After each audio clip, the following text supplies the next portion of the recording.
अल्लाहु अकबर अल्लाहु अकबर। सलाम वालेकुम साहब। वालेकुम अस्सलाम। अरे छोड़ो छोड़ो इसे, अंदर लेके जाओ इसे। मुन्ना को मत लेकर जाओ अब्बू प्लीज। अरे ईद मुबारक भाईजान।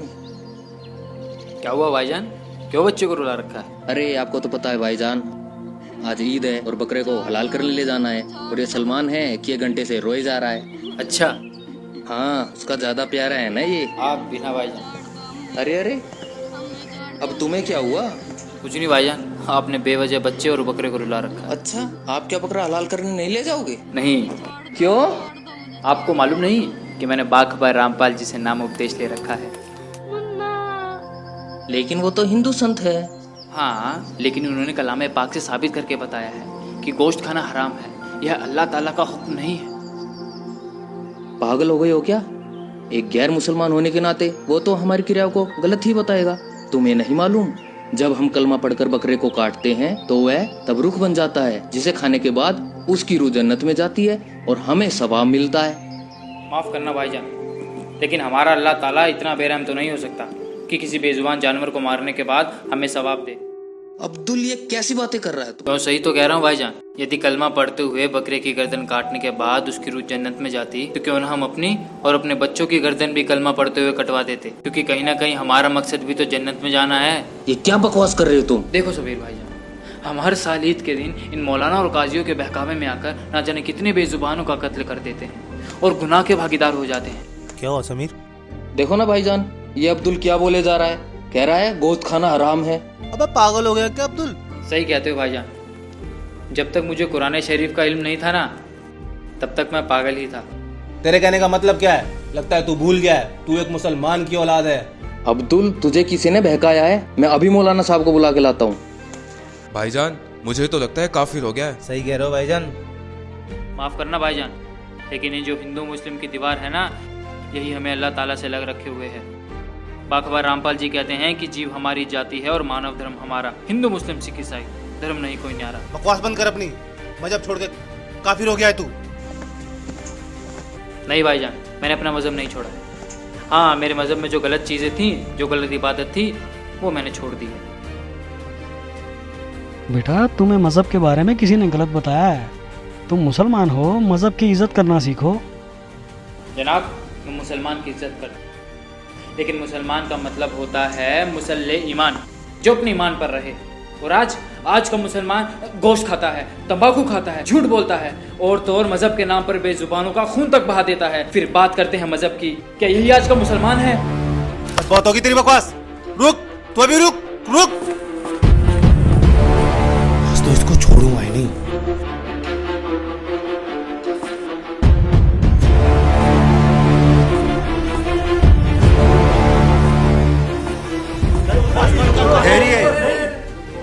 मौलाना साहब ये अस्सलाम वालेकुम।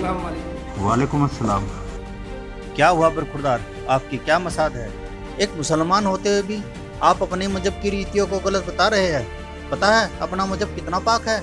मजहब तो सभी पाक है मौलवी साहब, बस इन मजहब के मानने वालों ने इसकी हमें गलत इल्म दी है, जिसे अब हम सबको मिलकर ठीक करना है। हम सब एक अल्लाह के बंदे हैं और अल्लाह को पाने का रास्ता भी एक ही है। इसलिए हिंदू हो या मुसलमान, सिख हो या ईसाई, सबके सब बाखबर रामपाल जी से जुड़कर अपनी पाक किताबों का इल्म लेकर सच्चे अल्लाह की इबादत कर रहे हैं। तो क्या तुमने अपने दिन को छोड़ दिया? नहीं मौलाना साहब, शायद आप गलत समझ रहे हैं। मैंने मुसलमान दीन को नहीं, बल्कि मुसलमान दीन में जो फैला हुआ अजाब है उसको छोड़ा है। मौलाना साहब ये कहता है बेजुबानों का कत्ल क्यों करते हो और गोश्त खाना हराम है। अरे काफिर, यह अल्लाह का हुक्म है। नहीं मौलाना साहब, गोश्त खाना अल्लाह का हुक्म नहीं है, बल्कि चुप कर अब्दुल, बंद कर अपनी बकवास। नहीं भाईजान, अब बात शुरू हो गई है तो उसे क्लियर करना भी जरूरी है। मौलाना साहब, अल्लाह ताला ने 6 दिन में कायनात बनाई और 7वें दिन जाकर तख्त पर बैठ गए। मतलब कि अल्लाह ताला को जो हिसाब बनाना था उन्होंने वो 6 दिन में बनाया, 7वें दिन जाकर तख्त पर बैठ गए। मतलब कि उसके बाद के जितने भी हुक्म हैं वो अल्लाह ताला के नहीं है, बल्कि वो शैतान के हुक्म है। और दूसरी तरफ हम मोहम्मद साहिब जी और उनकी उस टाइम की 1,80,000 अंबियाओं को देख सकते हैं। ना तो उन्होंने कभी मांस छुआ है और ना ही उन्होंने किसी को कहा है तुम मांस खाओ। लेकिन कुरान में कुर्बानी का जिक्र है। वही तो मैं बताना चाह रहा हूँ मौलाना साहब, वो जो बात के हुक्म है वो अल्लाह ताला के नहीं है बल्कि शैतान के हैं। क्योंकि कुरान से पहले 3 आसमानी किताबें और उतरी थी, जंबूर, तौरात और इंजिल। उनमें कहीं भी गोश्त खाने का जिक्र नहीं है। आप बेशक मुझे मार देना, लेकिन मेरी बात पर गौर फरमाना। जैसे हमें हमारे मजहब के ठेकेदार आज तक बताते आए हैं कि अल्लाह बेचून है, निराकार है, लेकिन हमारे कलाम पाक में लिखा है कि उस अल्लाह ताला ने 6 दिन में पूरी कायनात बनाई और 7वें दिन जाकर तख्त पर जा विराजे। इसका मतलब क्या है? इसका मतलब साफ ये है कि अल्लाह ताला का आकार है, वो किसी आकार में है, जभी तो जाके तख्त पे विराजेंगे। विचार करो मौलवी साहब, विचार करो। जी, वो अल्लाह ताला कबीर है। सूरत फुरकान 25 आयत नंबर 52 से 59 में देखना आप। जिसकी जानकारी किसी बाखबर से पूछो, और इस समय बाखबर सिर्फ रामपाल जी महाराज हैं, जो अपने कलाम पाक से इबादत बताते हैं और सच्चे अल्लाह की इबादत करवाते हैं। आप सब मेरे पे बेशक गुस्सा हो जाइए, लेकिन आप सबको पता है रामपाल जी महाराज से जुड़ने से पहले मेरी क्या हालत थी और आज मैं कहाँ हूँ। जब तक मेरे सवाब का दौर चला मुझे सुख हुआ, जिससे मुझे लगा मैं जो भी इबादत कर रहा हूँ वो बिल्कुल ठीक है। लेकिन जैसे ही मेरे गुनाहों का दौर शुरू हुआ तो मानो मेरे ऊपर दुखों का पहाड़ टूट पड़ा हो, और उसको खत्म करने के लिए जिसने जो भी बताया मैंने वैसा ही किया। किसी ने कहा तुम जुम्मे की नमाज करो, किसी ने फजर की नमाज करने को कहा, तो किसी ने तहज्जुद की नमाज करने को कहा। फायदा कुछ भी नहीं हुआ। इसके अलावा भी अल्लाह की तलाश मैंने ना जाने कहाँ नहीं की। कभी मोहिद्दीन चिश्ती की दरगाह, तो कभी अलीगढ़ की दरगाह, तो कभी महरौली की दरगाह तक फिरा। 40 दिन के जमात तक निकाले, लेकिन कोई फायदा नहीं हुआ, क्योंकि मजहब के ठेकेदारों ने जो हमें इबादत बताई थी वो सारी गलत थी। लेकिन आज समाज पढ़ा लिखा है, अब उनकी दाल नहीं गलती। अब वो समय आ गया है जब सबके सब बाखबर रामपाल जी महाराज से नाम उपदेश लेंगे और सच्चे अल्लाह की इबादत करेंगे। खुदा हाफिज।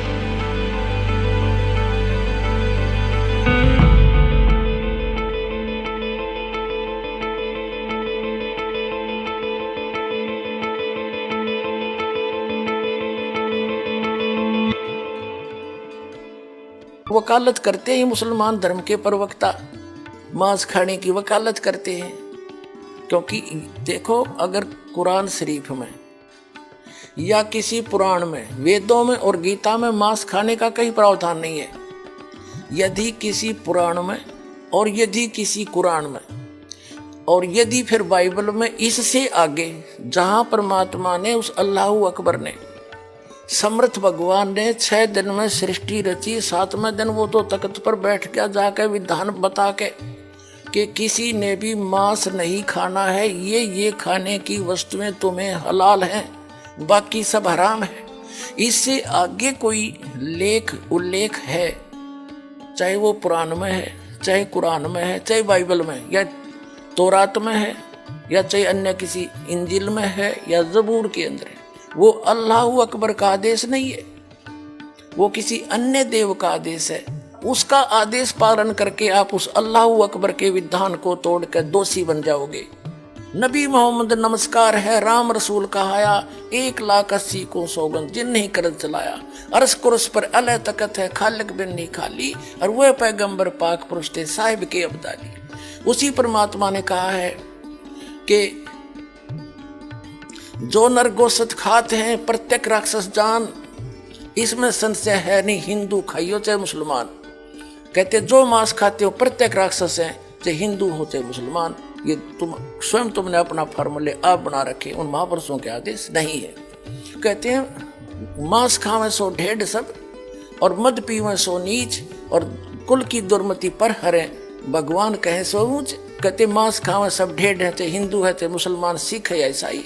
और कहते हैं मद पीवे सो नीच, शराब पीते वो महान नीच आदमी है, और अपने कुल का भी नाश करते हैं। केवल जो उस अल्लाह अकबर का सच्चा नाम जपते हैं वही ऊंचे हैं। समझदार को संकेत बहुत होता। अब आप जी को दिखाया है परमात्मा नर आकार है, 6 शरीर है, 6 दिन में सृष्टि रची, और परमात्मा ने छठे दिन मनुष्य को अपने जैसा, अपने अनुरूप, अपने शरीर जैसा, अपनी सूरत जैसा उत्पन्न किया, नर और नारी करके उनकी उत्पत्ति की और उनको खाने के लिए आदेश दे दिया।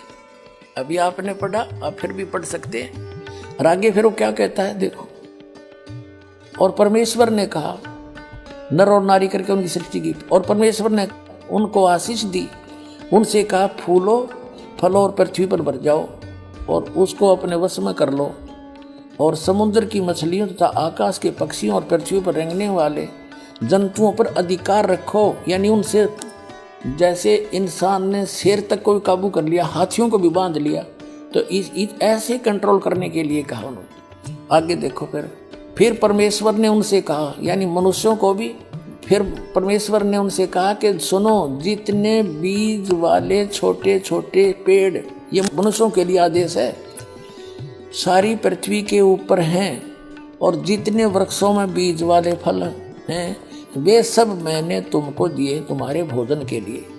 मनुष्य के लिए उस अल्लाह ताला का आदेश, अल्लाहु अकबर, जिसने 6 दिन में सृष्टि रची, 7वें दिन तख्त पर जा बैठा, वो है अल्लाहु अकबर है। वो अल्लाह कबीर है, वो कंप्लीट गॉड है, वो सर्जनहार है, वो क्रिएटर है। उस क्रिएटर का आदेश नहीं है मांस खाने का मनुष्य को, ये पशु पक्षियों को भी नहीं है। आगे देखो, तुम्हारे भोजन के लिए, ये तो मनुष्यों के लिए। आगे देखो, यहाँ आगे हम, और जितने पृथ्वी के पशु और आकाश के पक्षी और पृथ्वी पर रेंगने वाले जंतु हैं, जिनमें जीवन का प्राण है, उन सब के खाने के लिए मैंने सब हरे हरे छोटे पेड़ दिए, और वैसा ही हो गया, यानी घास फूस से। और तब परमेश्वर ने जो कुछ बनाया था वो देखा, तो क्या देखा, वह बहुत अच्छा है। तथा सांझ हुई, फिर भोर हुआ, इस प्रकार ये 6वां दिन हो गया। अब 7वां दिन, यूं आकाश और पृथ्वी और उनकी सारी सेना का बनाना समाप्त हो गया, और परमेश्वर ने अपना काम जिसे वह करता था 7वें दिन समाप्त किया, और उसने अपने किए हुए सारे काम से 7वें दिन विश्राम किया। और परमेश्वर ने 7वें दिन को आशीष दी और पवित्र ठहराया, क्योंकि उसमें उसने सृष्टि की रचना के अपने सारे काम से विश्राम लिया। ठीक, अपने आत्माओं, जो क्रिएटर है, जो सबका रचनहार है, जो अल्लाहु अकबर है, जो सुप्रीम गॉड है, उसने 6 दिन में सृष्टि रची, 7वें दिन तख्त पर जा बैठे।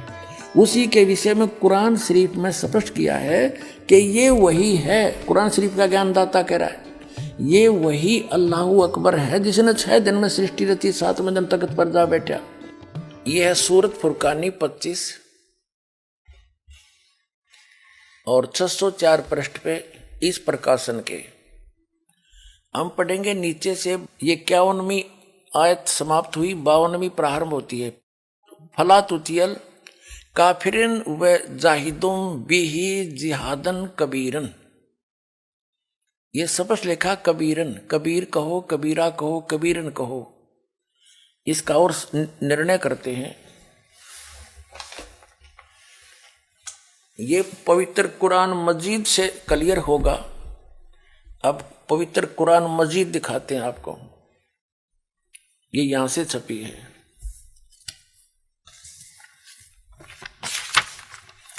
ये भी पहले भी दिखाई थी आपको, ये वही है।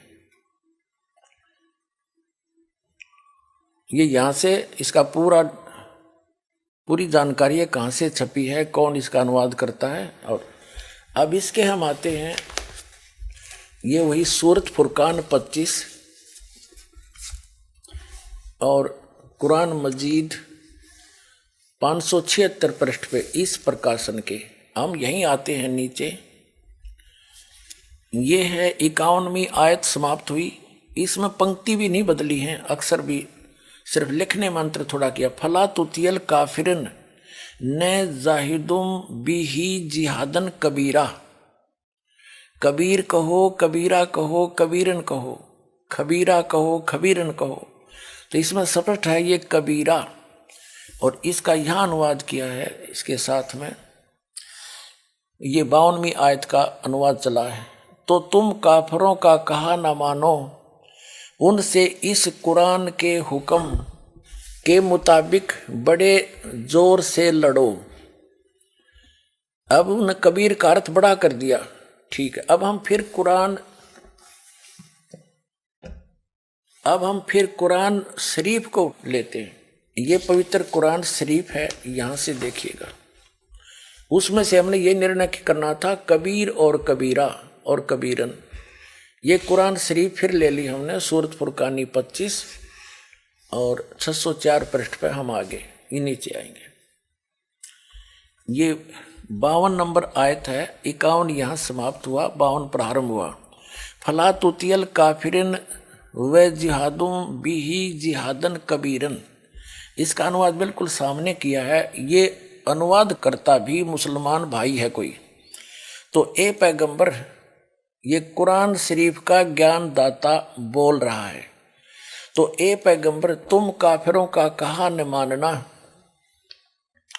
और इस कुरान की दलीलों से उनका सामना बड़े जोर से करो। अब देखो, जिहाद का अर्थ लड़ाई नहीं है, ये अनुवाद बिल्कुल सही किया इसने। उनका सामना करो बड़े जोर के साथ, संघर्ष करो, उनकी बातों में मत आना। अब इसका कहने का तात्पर्य ये है इस कुरान शरीफ की इस आयत का कि कुरान शरीफ का ज्ञान दाता हजरत मोहम्मद जी को संदेश भेज रहा है जिब्रील देवता के माध्यम से या कोई अन्य तरीके से, एज इट इज। वो कह रहा है कि इन काफिरों की बातों में मत आना। ये काफिर तो अल्लाह के अतिरिक्त ऐसों की पूजा करते हैं जो उनको ना हानि कर सकते हैं ना लाभ दे सकते हैं, और वो ना मानने कि ये उस कबीर नामक अल्लाह यानी बड़े भगवान, ये बड़ा कहते हैं, हम बड़ा ही मान कर चलते हैं आज, उस बड़े भगवान की यानी पूर्ण परमात्मा की भक्ति ये काफिर नहीं करते। आप इनकी बातों में मत आना, सीधी सी बात है। ये आपकी नहीं माने तो आप उनकी बातों में आकर उनके साथ ना हो जाना, उसके लिए संघर्ष करना, चाहे कितना कष्ट उठाना पड़ो। तो वही हजरत मोहम्मद जी ने किया है, इसका अर्थ ये। अब हम देखते हैं अब क्या बताया है, देखिएगा। तो ए पैगंबर, तुम काफिरों का कहा न मानना और इस कुरान की दलीलों से उनका सामना बड़े जोर से करो। ये बिल्कुल सही, इन्होंने कबीर का अर्थ बड़ा कर दिया, ठीक है। कुरान शरीफ का ज्ञान दाता ये भी स्पष्ट कर रहा है कि ये कबीर जो अल्लाह है, अल्लाह कबीर है, ये वही है जिसने 6 दिन में सृष्टि रची और 7वें दिन तख्त पर जा बैठा, जा विराजा। इससे ये सिद्ध होगा आपके समक्ष कि कुरान शरीफ का ज्ञान दाता अपने से अन्य कोई बड़े परमात्मा की महिमा सुना रहा है हजरत मोहम्मद को। इससे ये सिद्ध हो जाएगा कि कुरान शरीफ का ज्ञान दाता अल्लाह अकबर नहीं है। अधिक जानकारी के लिए जगत गुरु तत्वदर्शी संत रामपाल जी महाराज द्वारा लिखित पवित्र पुस्तकें ज्ञान गंगा, जीने की राह, गीता तेरा ज्ञान अमृत, अंधश्रद्धा भक्ति खतराए जान बिल्कुल निःशुल्क मंगाएं। अपना नाम, पूरा पता हमें व्हाट्सएप करें। हमारा नंबर है 7496801823।